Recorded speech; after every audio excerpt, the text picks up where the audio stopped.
یہ فیصلہ جذباتی ضرور تھا، مگر اس وقت اسے یہی واحد راستہ نظر آ رہا تھا اس داغ کو دھونے کا جو اس کی وجہ سے آیت کے دامن پر لگا تھا۔ وہ آگے بڑھا اور پھپھو کے کاندھے پر ہاتھ رکھا۔ اس کی آواز میں ایک عجیب سی گونج اور پختگی تھی۔ پھپھو، آپ رونا بند کریں۔ رضیہ بیگم نے بھیگی آنکھوں سے اسے دیکھا۔ کیسے چپ ہو جاؤں اذلان، سب ختم ہو گیا۔ کچھ ختم نہیں ہوا پھپھو، اذلان نے بلند آواز میں کہا تاکہ آیت بھی سن لے۔ وہ لوگ اس ہیرے کی قدر نہیں جانتے۔ اگر انہیں لگتا ہے کہ آیت کے کردار میں کوئی کمی ہے تو یہ ان کی گندی ذہنیت ہے۔ اس نے ایک لمحے کا توقف کیا اور پھر وہ الفاظ ادا کیے جنہوں نے وہاں موجود ہر شخص کو ساکت کر دیا۔ آپ نکاح خاں کو بلائیے، میں کروں گا آیت سے نکاح۔ کمرے میں سناٹا چھا گیا۔ آیت نے دھیرے سے سر اٹھا کر اذلان کو دیکھا۔ اس کی آنکھوں میں حیرت اور بے یقینی کا طوفان تھا۔ رضیہ پھپھو بھی پتھرائی ہوئی آنکھوں سے اپنے بھتیجے کو دیکھ رہی تھی۔ اذلان کی نظریں آیت پر جمی تھی۔ وہ جانتا تھا کہ یہ فیصلہ اس کی زندگی بدل دے گا، مگر وہ ایک غیرت مند باپ کا بیٹا تھا اور کسی کی زندگی اپنی وجہ سے برباد ہونے نہیں دے سکتا تھا۔ میں تیار ہوں، بلائیں مولوی صاحب کو، اس نے دوبارہ دہرایا اور اس بار اس کے لہجے میں کوئی ہچکچاہٹ نہیں تھی۔ گھر کے ذہن میں بچھی صفوں پر عجیب سی اداسی چھائی ہوئی تھی۔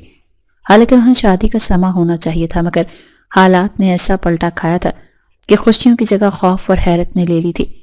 نکاح خاں نے جب ایجاب و قبول کے کلمات ادا کروائے تو آیت کی آواز کہیں حلق میں اٹک کر رہ گئی تھی، مگر رضیہ پھپھو کی آنکھوں سے بہتے آنسوؤں نے اسے ہمت دلائی اور اس نے دھیمی سی آواز میں کہہ دیا کہ قبول ہے۔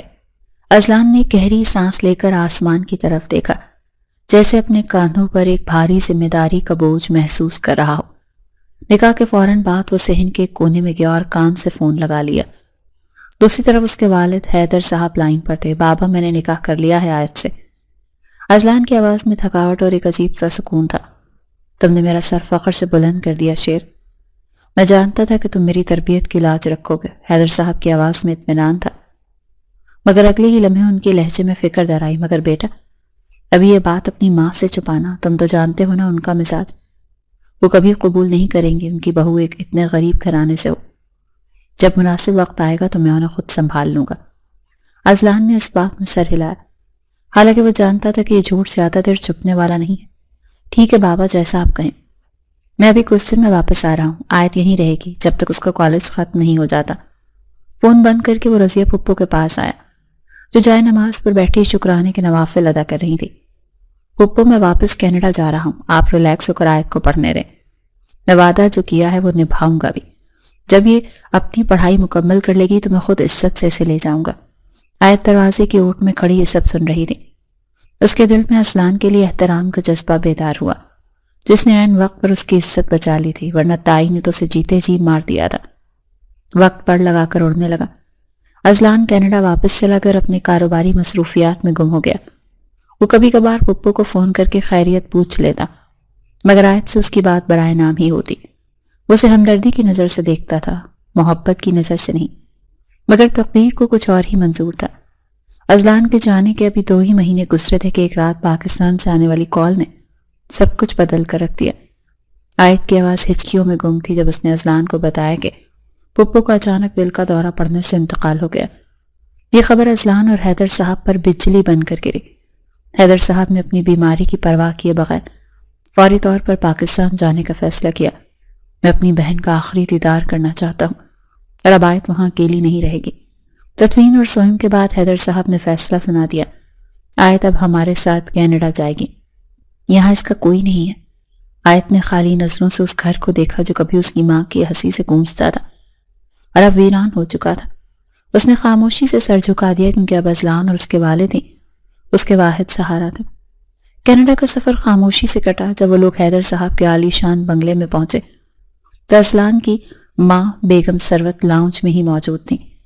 آیت کو ساتھ دیکھ کر ان کے ماتھے پر بل پڑ گئے۔ یہ لڑکی یہاں کیا کر رہی ہے حیدر؟ ان کے لہجے میں ناگواری صاف ظاہر تھی۔ یہ میری مرحوم بہن کی نشانی ہے اور اب یہیں ہمارے ساتھ رہے گی، حیدر صاحب نے مضبوط لہجے میں کہا، اور پھر ایک بم پھوڑا، اور صرف بھانجی نہیں بلکہ یہ اذلان کی بیوی بھی ہے۔ بیگم ثروت کے ہاتھ سے کافی کا کپ چھوٹ کر زمین پر گرا۔ کیا شادی؟ اور مجھ سے پوچھے بغیر اس 2 ٹکے کی لڑکی کو تم لوگ میری بہو بنا کر لے آئے ہو؟ ان کا پارا ہائی ہو گیا۔ انہوں نے نفرت سے آیت کی طرف دیکھا جو خوف سے سمٹ کر اذلان کے پیچھے چھپ گئی تھی۔ بس ثروت، حیدر صاحب کی گرجدار آواز نے انہیں خاموش کروا دیا۔ یہ فیصلہ میرا تھا اور اذلان نے میری عزت رکھی ہے۔ اب اگر اس لڑکی کو کسی نے کچھ کہا تو مجھ سے برا کوئی نہیں ہوگا۔ بیگم ثروت پیر پٹکتی ہوئی اپنے کمرے میں چلی گئی، مگر ان کی آنکھوں میں عائد کے لیے نفرت کی آگ بھڑک چکی تھی۔ اگلے چند دن عائد کے لیے کسی عذاب سے کم نہ تھے۔ حیدر صاحب جب گھر پر ہوتے تو سکون رہتا، مگر ان کی غیر موجودگی میں بیگم ثروت کا رویہ انتہائی حد تک آمیز ہوتا۔ اسے نوکرانیوں کی طرح ٹریٹ کرتی۔ ایک شام عائد اذلان کے کمرے میں آئی۔ وہ لیپ ٹاپ پر کچھ کام کر رہا تھا۔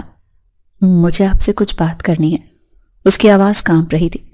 اذلان نے اسے نظر اٹھا کر دیکھا۔ سیاہ لباس میں اسے مزید کمزور اور اداس لگی۔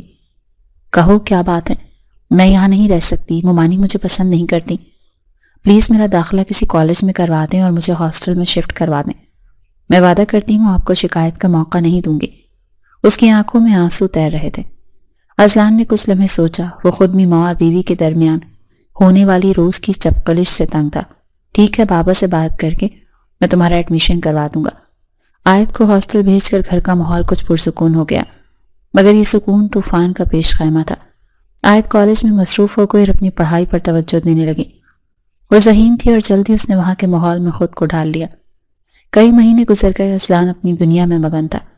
اسے عائد کا خیال کم ہی آتا تھا، کیونکہ اس کے لیے رشتہ محبت کا نہیں بلکہ ذمہ داری کا تھا۔ مگر مرد کی فطرت عجیب ہوتی ہے، وہ جس چیز کو اپنی ملکیت سمجھ لے اس پر کسی اور کی نظر برداشت نہیں کر سکتا۔ ایک دن اذلان کی گاڑی کا رخ اچانک عائد کے کالج کی طرف مڑ گیا۔ اسے بابا نے کوئی دستاویزات دے کر بھیجا تھا جو عائد کے دستخط کے لیے ضروری تھی۔ وہ کیمپس کے گراؤنڈ میں پہنچا تو سامنے کا منظر دیکھ کر اس کے قدم رک گئے۔ کیفیٹیریا کے باہر ایک میز پر عائد بیٹھی تھی اور اس کے بالکل سامنے ایک انگریز لڑکا بیٹھا زور زور سے ہنس ہنس کر باتیں کر رہا تھا۔ عائد بھی اس کی کسی بات پر مسکرا رہی تھی۔ وہ منظر اذلان کے اندر کے روایتی مرد کو جگانے کے لیے کافی تھا۔ اس کی رگوں میں خون کی گردش تیز ہو گئی۔ یہ وہی لڑکی تھی جو اس کے سامنے نظریں نہیں اٹھاتی تھی اور آج ایک غیر مرد کے ساتھ اتنی بے تکلفی سے بیٹھی تھی۔ وہ تیز قدموں سے چلتا ہوا وہاں پہنچا۔ عائد نے اسے آتے دیکھا تو اس کی مسکراہٹ سمٹ گئی اور وہ گھبرا کر کھڑی ہو گئی۔ اذلان، آپ؟ اذلان نے اس لڑکے کو نظر انداز کرتے ہوئے عائد کا بازو سختی سے جکڑ لیا۔ گاڑی میں بیٹھو۔ اس کا لہجہ برف کی طرح ٹھنڈا اور کاٹ دار تھا۔ مگر میری کلاس ہے۔ عائد نے مزاحمت کی کوشش کی۔ میں نے کہا گاڑی میں بیٹھو۔ اذلان نے اتنی زور سے دھاڑ کر کہا کہ آس پاس کے لوگ متوجہ ہو گئے۔ وہ عائد کو تقریباً گھسیٹتا ہوا گاڑی تک لا اور اسے فرنٹ سیٹ پر دھکیل دیا۔ پورے راستے گاڑی میں موت کا سا سکوت رہا۔ اذلان کی ڈرائیونگ انتہائی تیز اور خطرناک تھی۔ گھر پہنچ کر اسے کھینچتا ہوا اندر لایا۔ بیگم ثروت لاؤنج میں بیٹھی تھی اور یہ تماشا دیکھ کر حیران ہو گئی۔ اذلان عائد کو لے کر سیدھا اپنے کمرے میں گیا اور دروازہ زور سے بند کر دیا۔ یہ کیا تماشا تھا وہاں؟ اس نے عائد کو چھوڑا تو وہ لڑ کھڑا کر صوفے پر گری۔ کون سا تماشا؟ وہ میرا کلاس فیل ہوا ہے، ہم بس اسائنمنٹ ڈسکس کر رہے تھے۔ عائد نے اپنی صفائی دینے کی کوشش کی، حالانکہ وہ اندر سے کانپ رہی تھی۔ Shut up! اذلان نے ایک زوردار تھپڑ اس کے چہرے پر رسید کیا۔ عائد کو دن میں تارے نظر آ گئے اور وہ گال پر ہاتھ رکھ کر اسے پھٹی پھٹی آنکھوں سے دیکھنے لگی۔ اسائنمنٹ ڈسکس ہو رہی تھی یا دانت دکھائے جا رہے تھے؟ بھول گئی ہو کہ تم ایک شادی شدہ عورت ہو، میری عزت ہو۔ اذلان کا چہرہ غصے سے سرخ ہو رہا تھا۔ آج کے بعد تمہارا کالج جانا بند، گھر پر رہو گی۔ اذلان نے فیصلہ سنا دیا۔ عائد کا ضبط بھی ٹوٹ گیا۔ اس نے روتے ہوئے چیخ کر کہا، آپ کون ہوتے ہیں مجھے روکنے والے؟ ماموں نے میرا داخلہ کروایا ہے، آپ کی ہمدردی مجھے نہیں چاہیے۔ یہ جملہ اذلان کے غصے پر تیل کا کام کر گیا۔ وہ تیزی سے آگے بڑھا اور عائد کے بازو کو دونوں ہاتھوں سے جکڑ لیا۔ میں کون ہوتا ہوں؟ میں بتاتا ہوں کہ میں کون ہوتا ہوں۔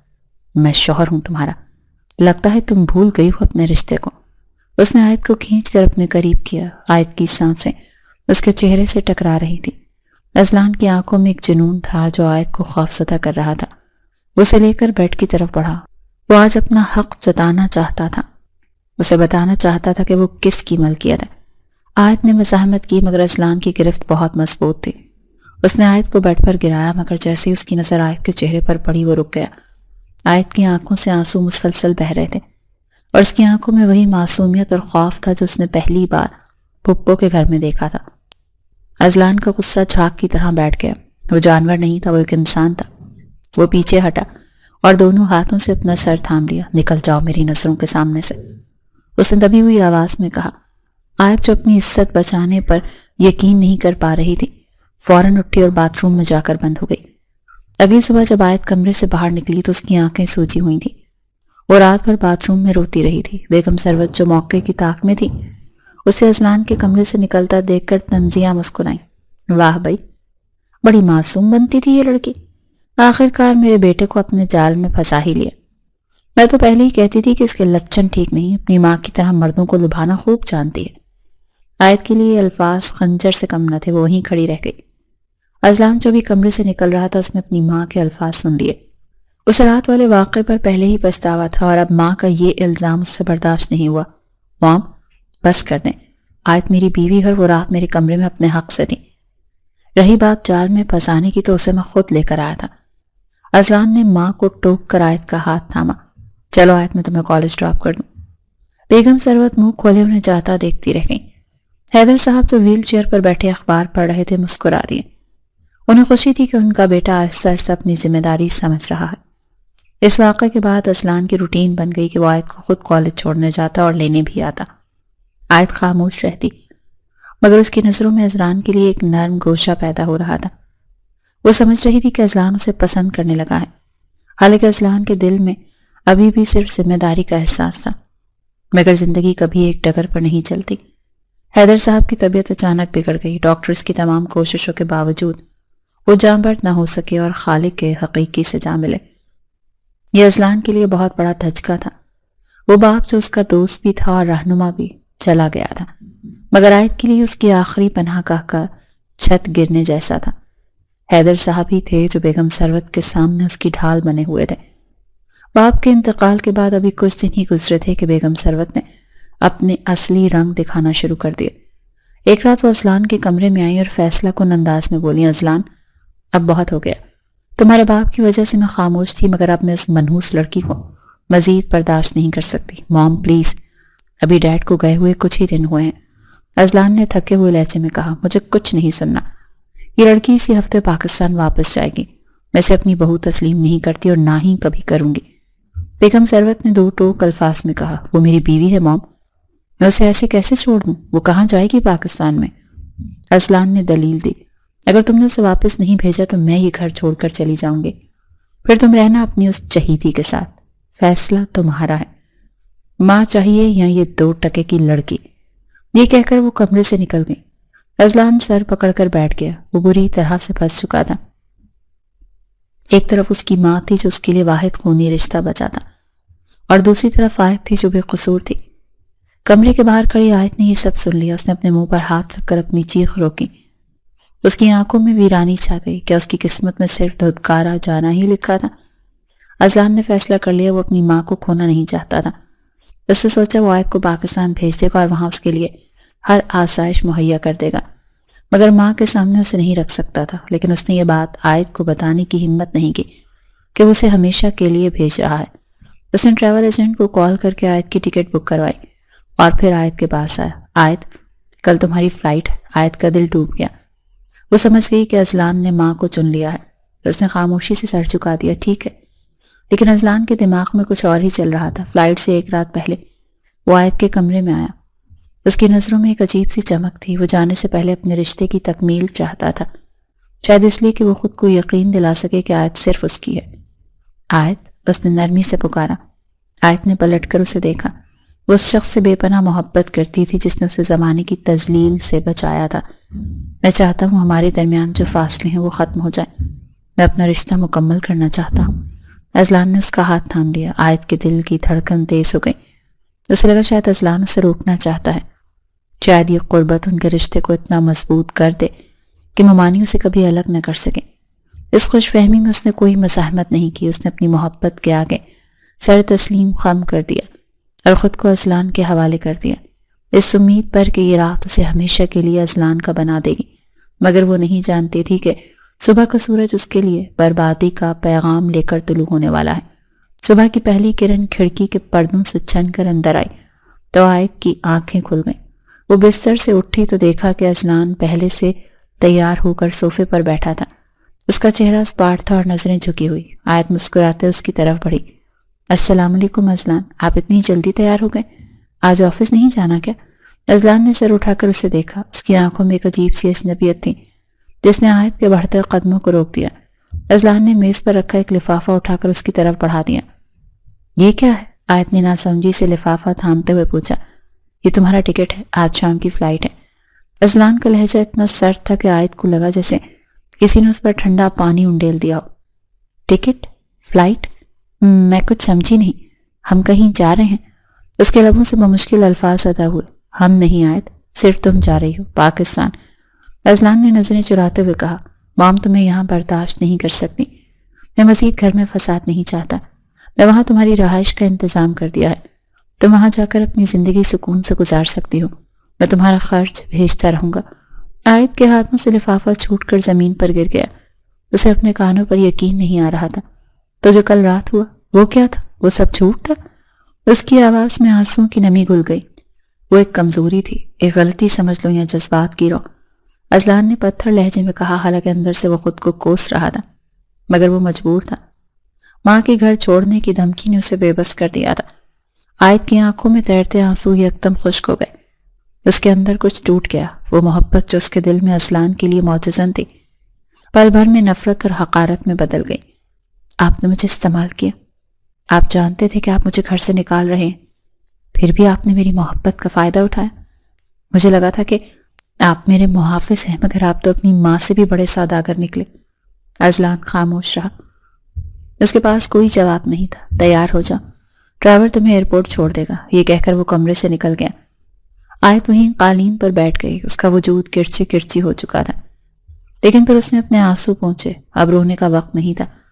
اس نے فیصلہ کر لیا تھا کہ وہ اب اذلان حیدر کی زندگی سے ایسے نکلے گی جیسے کبھی تھی ہی نہیں. شام کو جب وہ ایئرپورٹ کے لیے روانہ ہوئی تو اس نے ایک بار پھر پیچھے مڑ کر اس گھر کو نہیں دیکھا. اذلان کھڑکی کے پیچھے چھپا اسے جاتا دیکھ رہا تھا. اس کی آنکھوں میں نمی تھی، مگر انا کا پہرا بہت سخت تھا. لاہور کے ایئرپورٹ پر اترتے ہی گرم ہوا کے تھپیڑے نے اس کا استقبال کیا. باہر نکلتے ہی کو دھیڑ عمر شخص اس کے پاس آئے. بی بی جی، میں اذلان صاحب کا بھیجا ہوا ڈرائیور ہوں. گاڑی وہ سامنے کھڑی ہے. انہوں نے آپ کی رہائش کا انتظام ڈیفنس میں اپنے ایک دوست کے خالی پورشن میں کیا ہے. چلیے. آیت نے اس شخص کو دیکھا اور پھر اپنے فون کی طرف. اس نے سم نکال کر وہیں کوڑے دان میں پھینک دی. میں نہیں جانتی کسی اذلان صاحب کو، اور نہ ہی مجھے ان کی کسی خیرات کی ضرورت ہے. بی بی جی، مگر صاحب نے سختی سے حکم دیا ہے. ڈرائیور نے اصرار کیا. جاؤ کہہ دینا اپنے صاحب سے کہ آیت مر گئی. اسے نفرت سے کہا اور وہاں سے گزرتے ایک رکشے کو ہاتھ کا اشارہ کیا. چلو بھائی. رکشہ ڈرائیور نے پوچھا. کہاں جانا ہے باجی؟ کسی سستی سے لیڈیز ہاسٹل لے چلو. آیت نے اپنی نئی جنگ کا آغاز کر دیا تھا. وہ ایک ورکنگ ویمن ہاسٹل پہنچی. وارڈن ایک سخت گیر خاتون تھی، مگر آیت کی حالت دیکھ کر اسے ترس آ گیا. اسے ایک چھوٹا سا کمرہ مل گیا. اگلے چند دن آیت کے لیے بہت کٹھن تھے. اس نے شہر کے کئی دفاتر میں نوکری کے لیے درخواستیں دی. وہ اذلان کے پیسے پر ایک لمحہ بھی زندہ نہیں رہنا چاہتی تھی. دوسری طرف کینیڈا میں اذلان بے چین تھا. اس نے کئی بار آیت کے نمبر پر کال کی، مگر نمبر بند جا رہا تھا. اس کی تشویش بڑھتی جا رہی تھی. آخرکار اس نے لاہور میں اپنے قریبی دوست دانیال کو فون کیا. یار دانیال، آیت کا نمبر بند ہے. وہ اس گھر میں بھی نہیں پہنچی جہاں میں نے انتظام کیا تھا. خدا کے لیے پتہ لگاؤ کہ وہ کہاں ہے.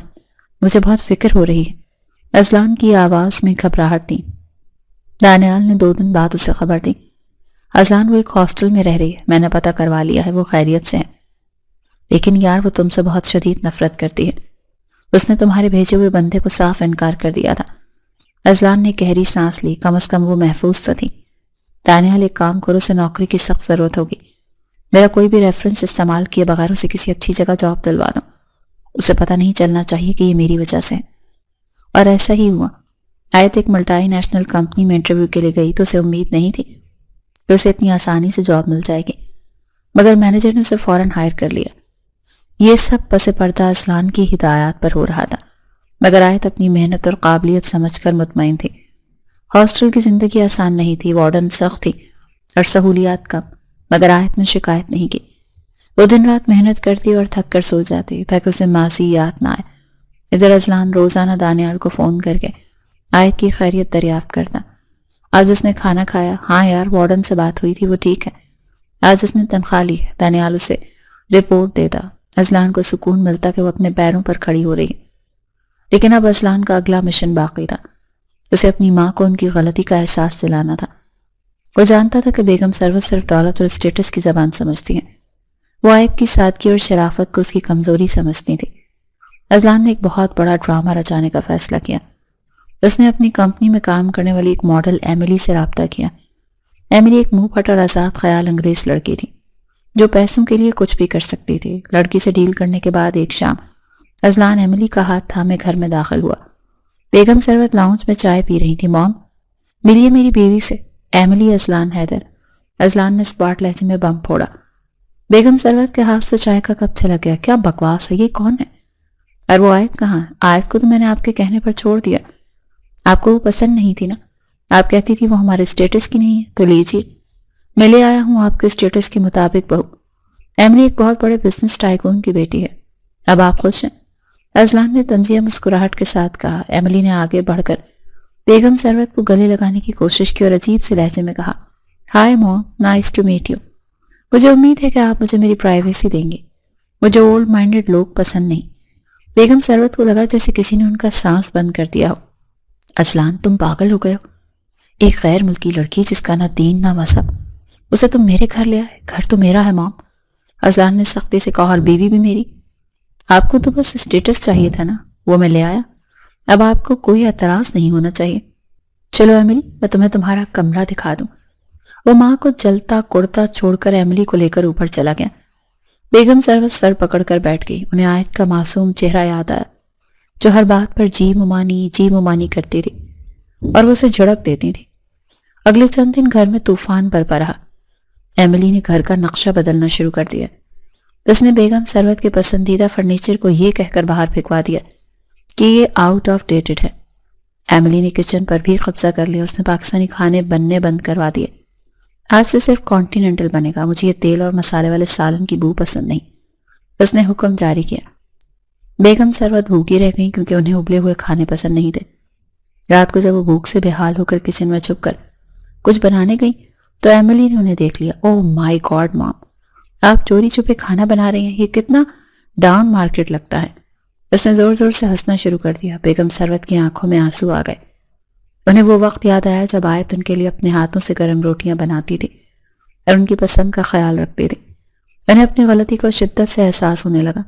ایک صبح ناشتے کی میز پر جب ایملی نے بیگم سروت کے لباس پر تنقید کی تو ان کے صبر کا پیمانہ لبریز ہو گیا۔ اذلان، میں مزید برداشت نہیں کر سکتی، نکالو اس لڑکی کو گھر سے، ابھی اور اسی وقت۔ انہوں نے میز پر ہاتھ مار کر کہا تو اذلان نے اطمینان سے کافی کا گھونٹ بھرا۔ کس کس کو نکالوں مام؟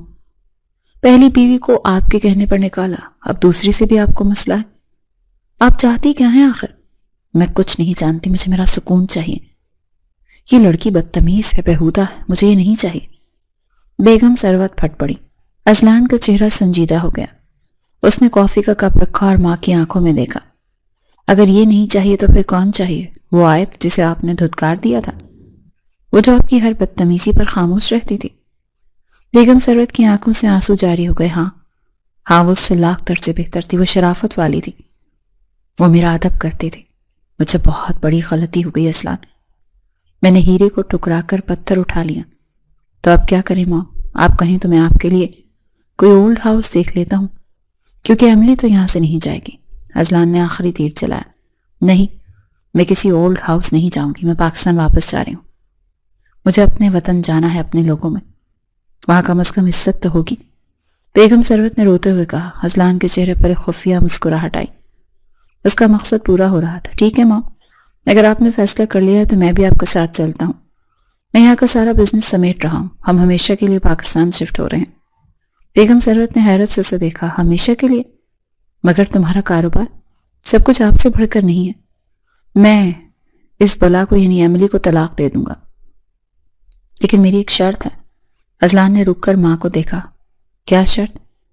بیگم سروت نے بے چارگی سے پوچھا۔ ہم پاکستان جا رہے ہیں، میں آیت کو چھوڑ کر آپ کے ساتھ چلنے کو تیار ہوں، لیکن شرط یہ ہے کہ وہاں جا کر آپ آیت کو دل سے بہو تسلیم کریں گی اور اس سے معافی مانگیں گی، اسے وہی عزت دیں گی جو اس کا حق ہے۔ اذلان کی آواز میں حتمی فیصلہ تھا۔ بیگم سروت نے اس بات میں سر ہلا دیا۔ وہ ایملی کے عذاب سے اتنی تنگ آ چکی تھی کہ اب انہیں آیت رحمت لگ رہی تھی۔ مجھے منظور ہے، میں اس سے معافی مانگ لوں گی، بس مجھے اس عذاب سے نجات دلاؤ۔ اذلان نے سکون کا سانس لیا۔ اس نے ایملی کی طرف دیکھا اور آنکھ مار کر شکریہ کا اشارہ کیا۔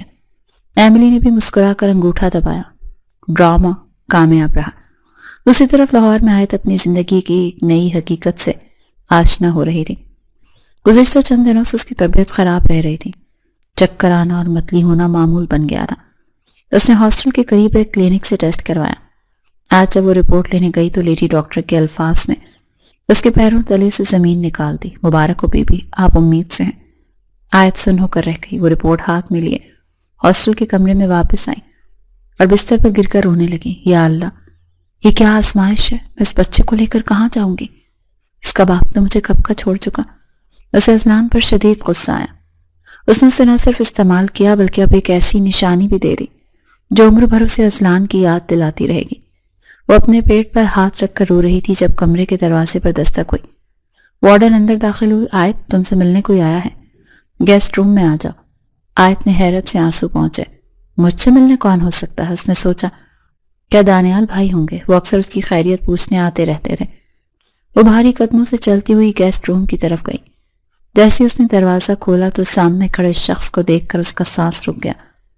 وہ شخص دانیال نہیں تھا، سامنے اذلان کھڑا تھا، وہی اذلان جس سے وہ نفرت کرتی تھی، مگر جس کے لیے اس کا دل آج بھی دھڑکتا تھا۔ اذلان اسے دیکھ کر آگے بڑھا۔ اس کی آنکھوں میں پچھتاوا اور محبت بیک وقت موجود تھی۔ آیت، اس نے پکارا۔ آیت نے سختی سے اپنے تاثرات پر قابو پایا۔ آپ یہاں کیا کر رہے ہیں؟ اور آپ کو میرا پتہ کس نے دیا؟ اس کا لہجہ اجنبیوں جیسا تھا۔ میں تمہیں لینے آیا ہوں آیت، چلو میرے ساتھ۔ اذلان نے اس کا ہاتھ پکڑنے کی کوشش کی مگر آیت پیچھے ہٹ گئی۔ خبردار، خبردار جو مجھے ہاتھ لگایا۔ کس حق سے لینے آئے ہیں آپ؟ اس رات کے بعد آپ نے میرا سودا کر دیا تھا نا، آپ کس منہ سے واپس آئیں؟ جائیے یہاں سے، مجھے آپ کی اور آپ کی دولت کی کوئی ضرورت نہیں۔ اذلان نے اس کی آنکھوں میں موجود نفرت کو محسوس کیا۔ میری بات تو سنو آیت، میں مجبور تھا، موم کی وجہ سے مجھے یہ سب کرنا پڑا، لیکن اب سب ٹھیک ہو گیا ہے۔ موم مان گئی ہیں، ہم سب ہمیشہ کے لیے پاکستان آ گئے ہیں۔ مومانی مان گئی؟ آیت نے طنزیہ ہنسی۔ تو اب میں قابل قبول ہو گئی؟ جب دل کیا گھر سے نکال دیا، جب دل کیا بلا لیا۔ میں کوئی کھلونا نہیں ہوں اذلان صاحب، چلے جائیں یہاں سے، میں نہیں جاؤں گی آپ کے ساتھ۔ یہ کہہ کر وہ تیزی سے مڑی اور اپنے کمرے کی طرف بھاگ گئی۔ اذلان اسے پکارتا رہ گیا مگر اس نے دروازہ بند کر دیا۔ اذلان جانتا تھا کہ آیت کا غصہ بچا ہے۔ اس نے فیصلہ کیا کہ وہ ہار نہیں مانے گا، وہ یہیں انتظار کرے گا۔ آیت کمرے میں آ کر پھوٹ پھوٹ کر روئی۔ اس نے اپنی پیٹ پر ہاتھ رکھا۔ نہیں بچے، ہم اس شخص کے پاس واپس نہیں جائیں گے، اس نے ہمیں دھوکہ دیا ہے۔ لیکن تقدیر کا فیصلہ ابھی باقی تھا۔ اگلی صبح ایک نیا موڑ آنے والا تھا جو ان کی زندگیوں کو ہمیشہ کے لیے جوڑ دینے والا تھا۔ لاہور کی مسرور سڑک پر صبح کا شور و غل عروج پر تھا۔ گاڑیوں کے ہارن اور رکشوں کی آوازوں نے ایک عجیب سی افراتفری مچا رکھی تھی۔ آیت ہاسٹل کے گیٹ سے نکل کر سڑک کے کنارے کھڑی تھی۔ اس نے فیصلہ کر لیا تھا کہ وہ آج ہی استعفیٰ دے گی اور کسی دوسرے شہر چلی جائے گی جہاں اذلان کا سایہ بھی ان تک نہ پہنچ سکے۔ وہ اپنی اور اپنے بچے کی عزت نفس کا سودا نہیں کرنا چاہتی رہی۔ ابھی وہ ایک رکشے کو ہاتھ کا اشارہ کرنے ہی والی تھی کہ ایک سیاہ رنگ کی چمچماتی گاڑی تیزی سے اس کے قریب آ کر رکی۔ ٹائروں کی چنگھاڑ نے آس پاس کھڑے لوگوں کو متوجہ کر لیا۔ آیت نے گھبرا کر پیچھے قدم ہٹایا۔ اسے اندازہ ہو گیا تھا کہ یہ کون ہے۔ گاڑی کا دروازہ کھلا اور اذلان باہر نکلا۔ اس کے چہرے پر ایک عجیب سی سختی اور عزم تھا جسے دیکھ کر آیت کا سانس حلق میں اٹک گیا۔ اس نے بنا کچھ کہے گاڑی کا پچھلا دروازہ کھولا اور آیت کی طرف بڑھا۔ آیت نے خوفزدہ لہجے میں کہا، یہ آپ کیا کر رہے ہیں اذلان؟ لوگ دیکھ رہے ہیں، مجھے آفس جانا ہے، میرا راستہ چھوڑیں۔ اذلان نے اس کی بات انسنی کر دی اور اس کا بازو مضبوطی سے تھام لیا۔ بہت ہو گیا تمہارا ڈرامہ آیت، میں تمہیں کل سمجھانے آیا تھا مگر تم نے میری بات سننے کی سہمتی نہیں کی۔ اب وہی ہوگا جو میں چاہوں گا، چپ چاپ گاڑی میں بیٹھ جاؤ۔ آیت نے اپنا بازو چھڑانے کی بھرپور کوشش کی۔ اس کی آنکھوں میں غصہ اور بے بسی کے آنسو تیرنے لگے۔ خبردار جو مجھے زبردستی کرنے کی کوشش کی، میں شور مچا دوں گی۔ میں آپ کے ساتھ نہیں جانا چاہتی، چھوڑ دیں مجھے۔ اذلان کا ضبط جواب دے گیا۔ اس نے ایک پل کے لیے آیت کی آنکھوں میں دیکھا اور پھر دانت پیستے ہوئے کہا، تم میری بیوی ہو آیت، کوئی غیر نہیں ہوں۔ اور شوہر کو حق ہے کہ وہ اپنی ناراض بیوی کو جیسے چاہے منا لے اور منا کر لے جائے۔ اگر تم شرافت سے نہیں بیٹھو گی تو مجھے زبردستی کرنی پڑے گی، اور یقین کرو میں تماشا نہیں بنانا چاہتا۔ اس سے پہلے کہ آیت مزید زحمت کرتی، اذلان نے اسے بازو سے پکڑ کر تقریباً کھینچتے ہوئے گاڑی کے اندر دھکیل دیا۔ آیت لڑکھڑا کر سیٹ پر گری۔ اس نے اٹھنے کی کوشش کی مگر اذلان نے فوراً دروازہ بند کر کے لاک کر دیا۔ اگلے ہی لمحے وہ ڈرائیونگ سیٹ پر تھا اور گاڑی ہوا سے باتیں کرنے لگی۔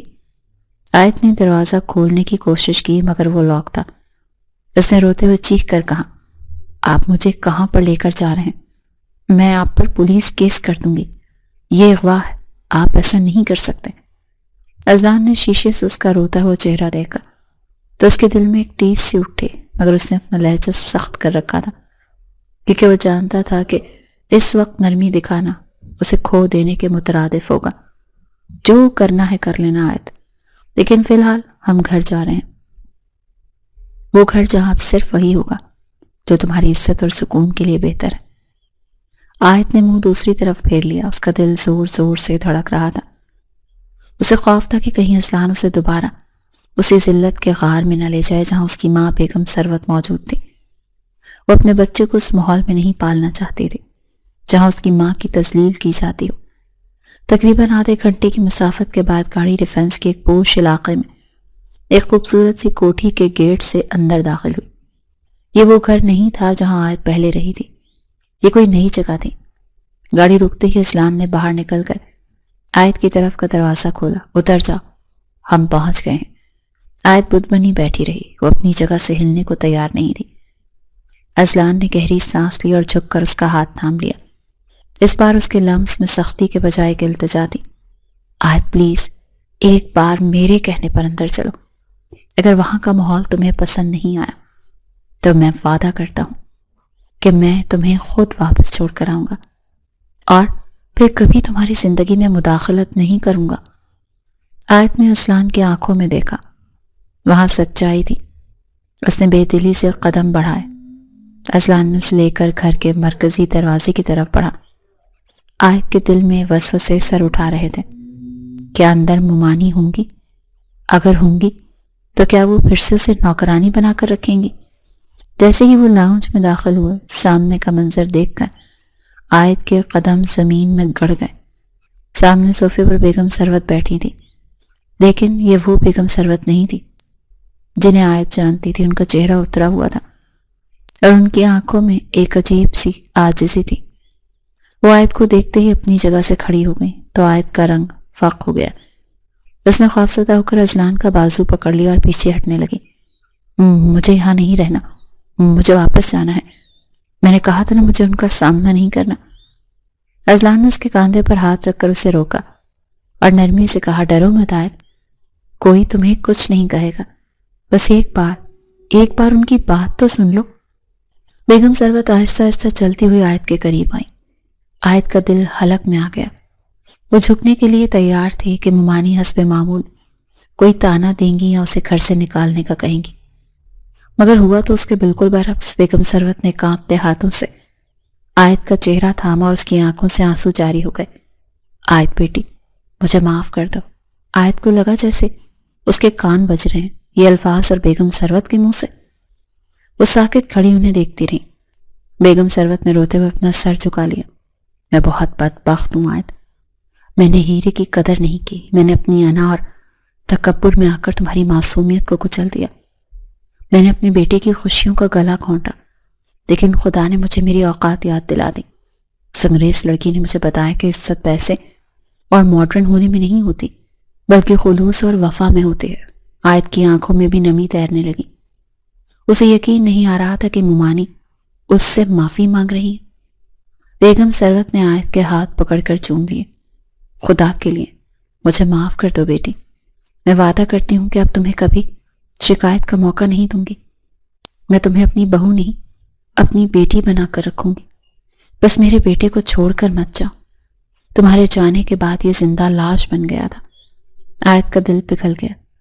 وہ تو پہلے ہی محبت کی ماری تھی، اسے صرف عزت اور قبولیت چاہیے تھی۔ اس نے آگے بڑھ کر بیگم ثروت کو گلے لگا لیا. ممانی پلیز آپ معافی مت مانگیں. آپ میری ماں کی جگہ ہیں. میں نے آپ کو معاف کیا. لاؤنج میں جذبات کا ایک سیلاب امڑ آیا. اذلان ایک طرف کھڑا یہ منظر دیکھ رہا تھا اور اس کی آنکھوں میں بھی تشکر کے آنسو تھے. اس کا یہ جوا کامیاب رہا. اس نے اپنی ماں اور بیوی دونوں کو پا لیا تھا. جب ماحول قدرے پرسکون ہوا تو بیگم ثروت نے آیت کو اپنے ساتھ صوفے پر بٹھایا. تم بہت کمزور ہو گئی ہو آیت. میں آج ہی تمہارے لیے اپنے ہاتھوں سے پنجیری بناؤں گی. اب تمہیں اپنی صحت کا خیال رکھنا ہے. یہ سن کر آیت کو اچانک یاد آیا کہ ایک اور حقیقت بھی ہے جو ابھی تک سب سے چھپی ہوئی ہے. اس نے نظر اٹھا کر اذلان کو دیکھا جو مسکراتے ہوئے اسے ہی دیکھ رہا تھا. آیت نے ہمت مجتمع کی اور دھیمی آواز میں کہا ممانی اذلان مجھے آپ لوگوں کو کچھ بتانا ہے. اذلان نے سوالیہ نظروں سے اسے دیکھا. کیا ہوا آیت؟ سب خیریت تو ہے؟ آیت نے شرماتے ہوئے نظریں جھکا لی. دراصل ہم اس کی آواز اٹک رہی تھی. بیگم ثروت نے شفقت سے اس کے سر پر ہاتھ پھیرا. کیا بات ہے بیٹی بلا جھجک کہو. آیت نے گہری سانس لی اور راز فاش کر دیا. میں امید سے ہوں آپ دادی بننے والی ہیں. کمرے میں ایک لمحے کے لیے سناٹا چھا گیا اور پھر خوشی کا ایسا دھماکہ ہوا جس کی گونج دیواروں نے بھی محسوس کی. بیگم ثروت کی آنکھیں حیرت اور خوشی سے پھیل گئیں. کیا سچ میں؟ یا اللہ تیرا لاکھ لاکھ شکر ہے. میری گود ہری ہو گئی. اذلان تو جیسے پتھر کا ہو گیا. وہ چند لمحے آیت کو دیکھتا رہا جیسے یقین نہ آ رہا ہو اور پھر دیوانہ وار اس کے قریب آیا اور اس کے سامنے گھٹنوں کے بل بیٹھ کے. آیت تم سچ کہہ رہی ہو؟ میں باپ بننے والا ہوں؟ آیت کی آنکھوں میں خوشی کے آنسو چمکنے لگے. اس نے اس بات میں سر ہلایا. ہاں اذلان یہ ہماری محبت کی نشانی ہے. یہ وہ رشتہ ہے جسے کوئی نہیں توڑ سکتا. اذلان نے آیت کے دونوں ہاتھ تھام کر انہیں اپنی آنکھوں سے لگا لیا. مجھے معاف کر دو آیت. میں نے تمہیں بہت دکھ دیا. میں نے تمہیں تنہا چھوڑ دیا. میں کتنا ظالم تھا. تم اس حالت میں اکیلی ہاسٹل میں رہی اور میں. آیت نے اپنی انگلی اس کے لبوں پر رکھ دی. نہیں اذلان ماضی کو بھول جائیں. اگر وہ سب نہ ہوتا تو شاید آج ہم یہاں نہ ہوتے. شاید ممانی مجھے کبھی دل سے قبول نہ کرتی. یہ سب اللہ کی مصلحت تھی. بیگم ثروت نے اٹھ کر دونوں کی بلائیں لیں. میرے بچوں اللہ تم دونوں کو ہمیشہ خوش رکھے. میری نسل اب آگے بڑھے گی. آج میں بہت خوش ہوں. آج اس گھر میں حقیقی معنوں میں بہار آئی ہے. شام کے وقت اذلان آیت کو لے کر چھت پر آیا. ڈوبتے ہوئے سورج کا منظر بہت حسین تھا مگر اذلان کے لیے آیت کے چہرے سے بڑھ کر کوئی بھی منظر حسین نہیں تھا. اس نے آیت کو بازوں کے حصار میں لیا. آیت جی. آیت نے مسکرا کر اس کی طرف دیکھا. اذلان نے اس کی پیشانی پر بوسہ دیا. میں تم سے وعدہ کرتا ہوں کہ آج کے بعد تمہاری آنکھوں میں کبھی آنسو نہیں آنے دوں گا. تم میری زندگی ہو آیت. جب تم مجھے چھوڑ کر گئی تھی نا تو مجھے لگا تھا کہ میرا سب کچھ ختم ہو گیا ہے. میں نے ایملی کا ڈرامہ صرف اس لیے کیا تاکہ ماں کو تمہاری قدر ہو سکے. لیکن خدا گواہ ہے کہ ایک پل کے لیے بھی میرے دل میں تمہارے سوا کوئی نہیں تھا. آیت نے سر اس کے سینے پر رکھ دیا. میں جانتی ہوں اذلان اور مجھے فخر ہے کہ آپ نے ہمارے رشتے کے لیے اتنی کوشش کی. میں بھی آپ سے بہت محبت کرتی ہوں. ہوا کے دوش پر محبت کی سرگوشیاں بکھر گئیں. وہ دونوں ایک نئے سفر کے آغاز پر کھڑے تھے جہاں کوئی کانٹا نہیں تھا. صرف پھول ہی پھول تھے. اذلان حیدر اور آیت اذلان کی کہانی جو نفرت اور غلط فہمیوں سے شروع ہوئی تھی بالآخر محبت کی ابدی منزل پر پہنچ کر امر ہو گئی تھی.